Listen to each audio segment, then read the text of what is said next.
दोस्तों आज है 11 दिसंबर 2025 और आज की न्यूज से जितने भी इम्पोर्टेंट करेंट अफेयर्स के क्वेश्चंस बनेंगे सभी को विस्तार से चर्चा करेंगे। तो चलिए दोस्तों शुरुआत करते हैं। पहला क्वेश्चन, ग्लोबल एआई शो 2025 की मेजबानी कौन सा शहर कर रहा है? सही answer Abu Dhabi, option C Abu Dhabi. दोस्तों ग्लोबल एआई शो 2025 की मेजबानी अबू धाबी कर रहा है। यह आयोजन अबू धाबी के स्पेस 42 एरिना में किया जा रहा है। इसमें 5000 से अधिक प्रतिभागी, 200 से अधिक वक्ता और 150 से अधिक प्रायोजक और मीडिया पेशेवर शामिल होने की उम्मीद है।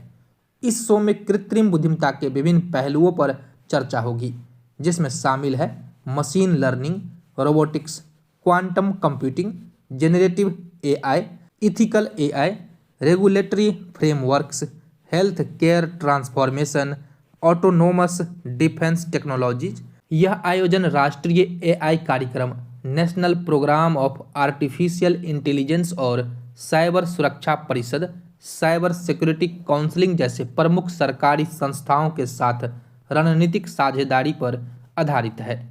नेक्स्ट क्वेश्चन, किस भारतीय राज्य ने मिशन वाटरशेड पुनरुत्थान पहल शुरू की है?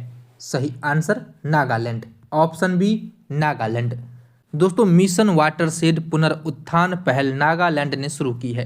नागालैंड सरकार ने पारंपरिक जल निकायों को पुनर्जीवित करने, खराब हो चुकी भूमि को बहाल करने और जल संचयन प्रणाली को मजबूत करने के उद्देश्य से कोहिमा में राज्य स्तरीय वाटरशेड महोत्सव 2025 और मिशन वाटरशेड पुनरुत्थान की शुरुआत की है। यह पहल 8 दिसंबर 2025 को कोहिमा के नागा सॉलिडेरिटी पार्क में राज्य स्तरीय वाटरशेड महोत्सव 2025 के साथ शुरू की गई थी। केंद्रीय ग्रामीण विकास राज्य मंत्री डॉक्टर पेम्मासानी चंद्रशेखर ने इस बात पर जोर दिया है कि जल सुरक्षा ही राष्ट्रीय सुरक्षा है और यह पहल जल तनाव वाले क्षेत्रों को जल सुरक्षित और जलवायु लचीले परिदृश्यों में बदल देगी। इस पहल में केंद्र सरकार 60% और राज्य सरकार 40% व्यय वहन करेगी। नागालैंड के लिए 14 वाटरशेड परियोजनाओं को मंजूरी दी गई है, जिसमें 140 करोड़ रुपये की मंजूरी दी गई और 80 करोड़ पहले ही जारी किए जा चुके हैं। दोस्तों बात करें नागालैंड की तो इसकी स्थापना 1 दिसंबर 1963 को हुआ था और यह भारत का 16वां राज्य बना था। मैप पर देख सकते हैं यह है नागालैंड। नागालैंड की सीमाएं भारत के 3 राज्यों से लगते हैं, अरुणाचल प्रदेश, असम, मणिपुर और एक अंतर्राष्ट्रीय सीमा लगता है म्यांमार से। दोस्तों कोहिमा नागालैंड की राजधानी है। वर्तमान में यहाँ के जो सीएम है नेफ्यू रियो और यहाँ पर राज्यपाल है अजय कुमार भल्ला। वर्तमान में अजय कुमार भल्ला नागालैंड के राज्यपाल हैं। दोस्तों नागालैंड के प्रथम मुख्यमंत्री थे पी सालू आओ और प्रथम राज्यपाल थे विष्णु सहाय। नेक्स्ट क्वेश्चन, मानव अधिकार दिवस ह्यूमन राइट डे प्रतिवर्ष किस तारीख को मनाया जाता है?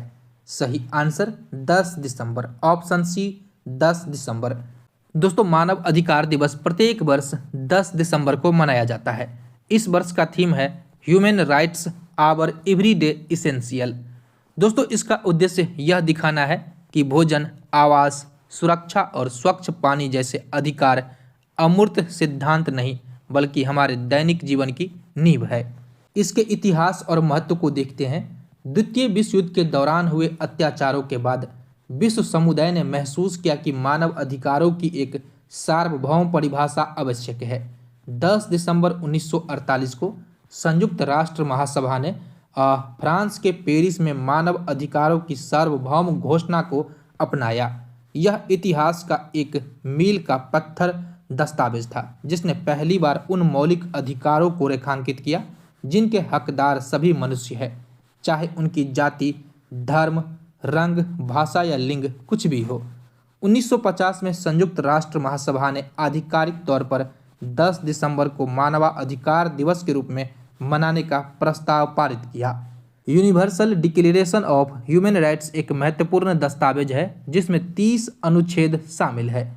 इनमें जीवन का अधिकार, स्वतंत्रता, समानता, शिक्षा का अधिकार और उत्पीड़न से शरण लेने का अधिकार जैसे कई महत्वपूर्ण अधिकार शामिल है। भारत में मानव अधिकार संरक्षण अधिनियम 28 सितंबर 1993 को लागू किया गया था। इसके बाद 12 अक्टूबर 1993 को राष्ट्रीय मानवाधिकार आयोग का गठन किया गया, जो देश में मानवाधिकारों की सुरक्षा और उल्लंघन के मामले में कार्रवाई सुनिश्चित करता है। नेक्स्ट क्वेश्चन, टेस्ट, ओडीआई, टी20 तीनों फॉर्मेट में कम से कम 100 विकेट लेने वाले पहले भारतीय गेंदबाज कौन बन गए हैं? सही answer Jasprit Bumrah. Option C Jasprit Bumrah. Test, ODI, टी20 तीनों फॉर्मेट में कम से कम 100 विकेट लेने वाले पहले भारतीय गेंदबाज जसप्रीत बुमराह बन गए हैं। उन्होंने 9 दिसंबर 2025 को दक्षिण अफ्रीका के खिलाफ पहले टी20 मैच में यह ऐतिहासिक उपलब्धि हासिल की। दोस्तों, बुमराह अंतर्राष्ट्रीय क्रिकेट के तीनों फॉर्मेट टेस्ट, वनडे और टी20 में 100 या उससे अधिक विकेट लेने वाले विश्व के केवल 5वें गेंदबाज बने हैं।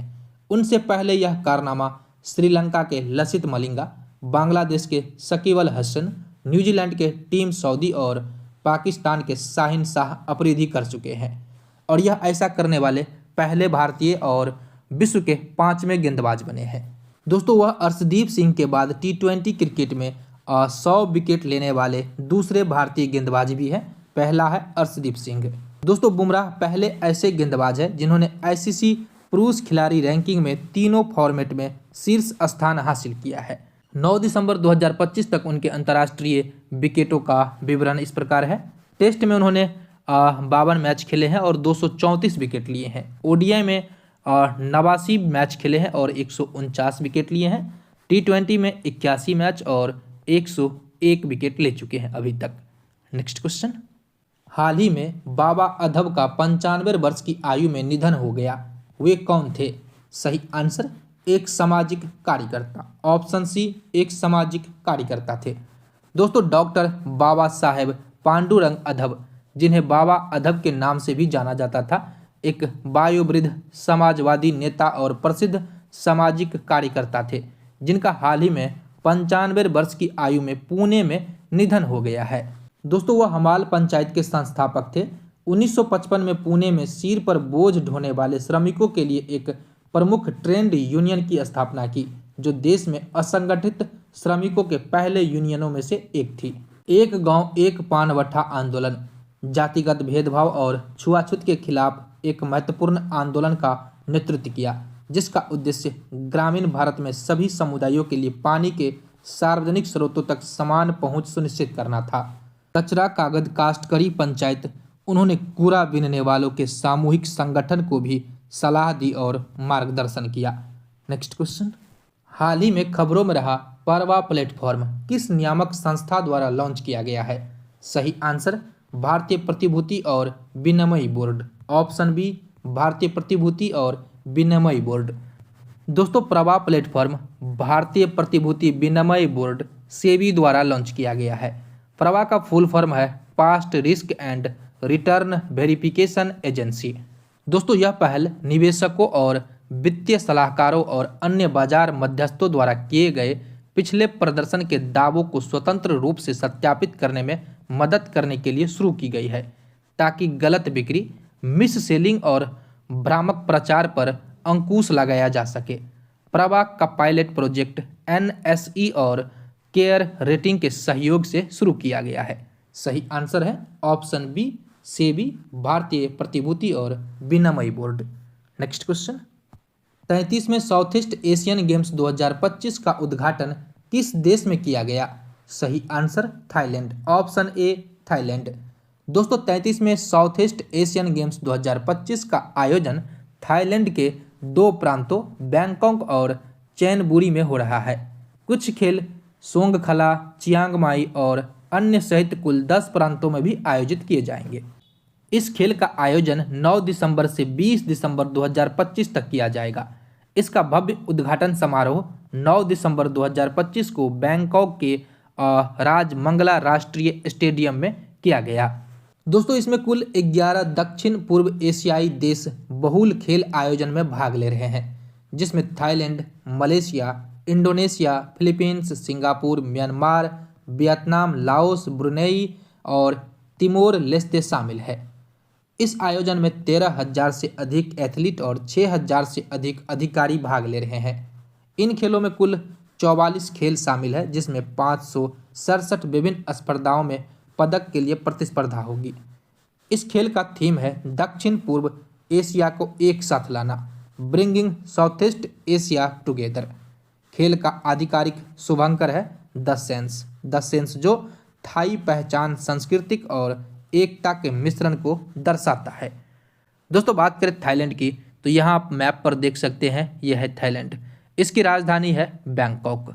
इसका जो आधिकारिक नाम है थाईलैंड साम्राज्य, किंगडम ऑफ थाईलैंड, बैंकॉक राजधानी है। 1939 तक थाईलैंड को सियाम के नाम से जाना जाता था।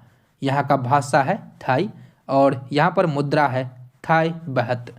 दोस्तों इसे मुस्कुराहट की भूमि, लैंड ऑफ स्माइल भी कहा जाता है।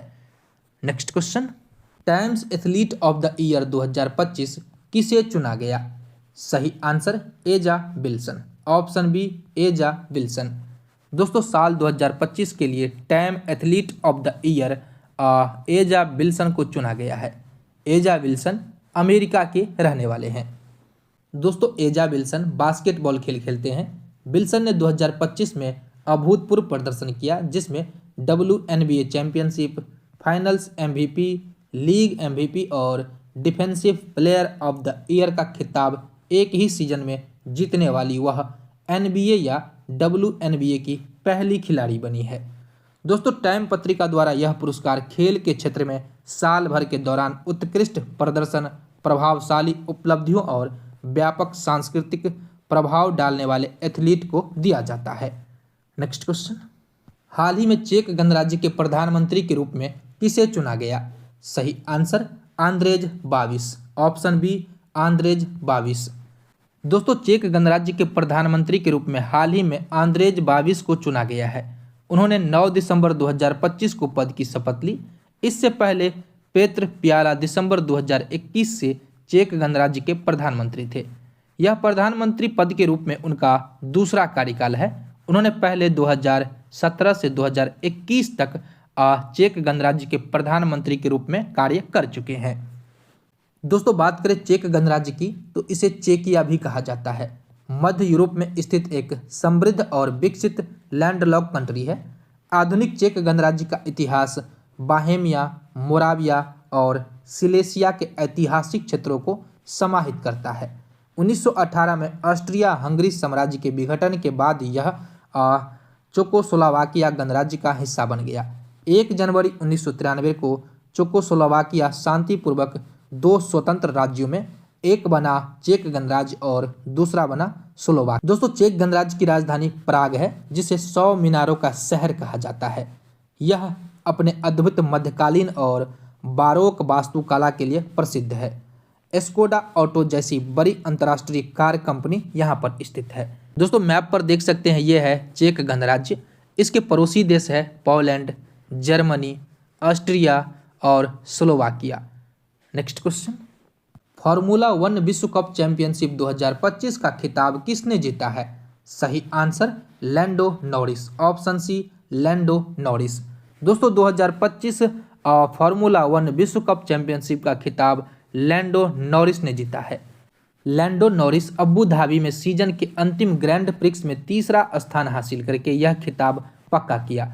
उन्होंने अपने प्रतिद्वंदी मैक्स वर्स्टेपन को केवल 2 अंकों के अंतर से हराया। यह मैकलेरन के टीम के लिए 2008 के बाद पहला ड्राइवर चैंपियनशिप खिताब है।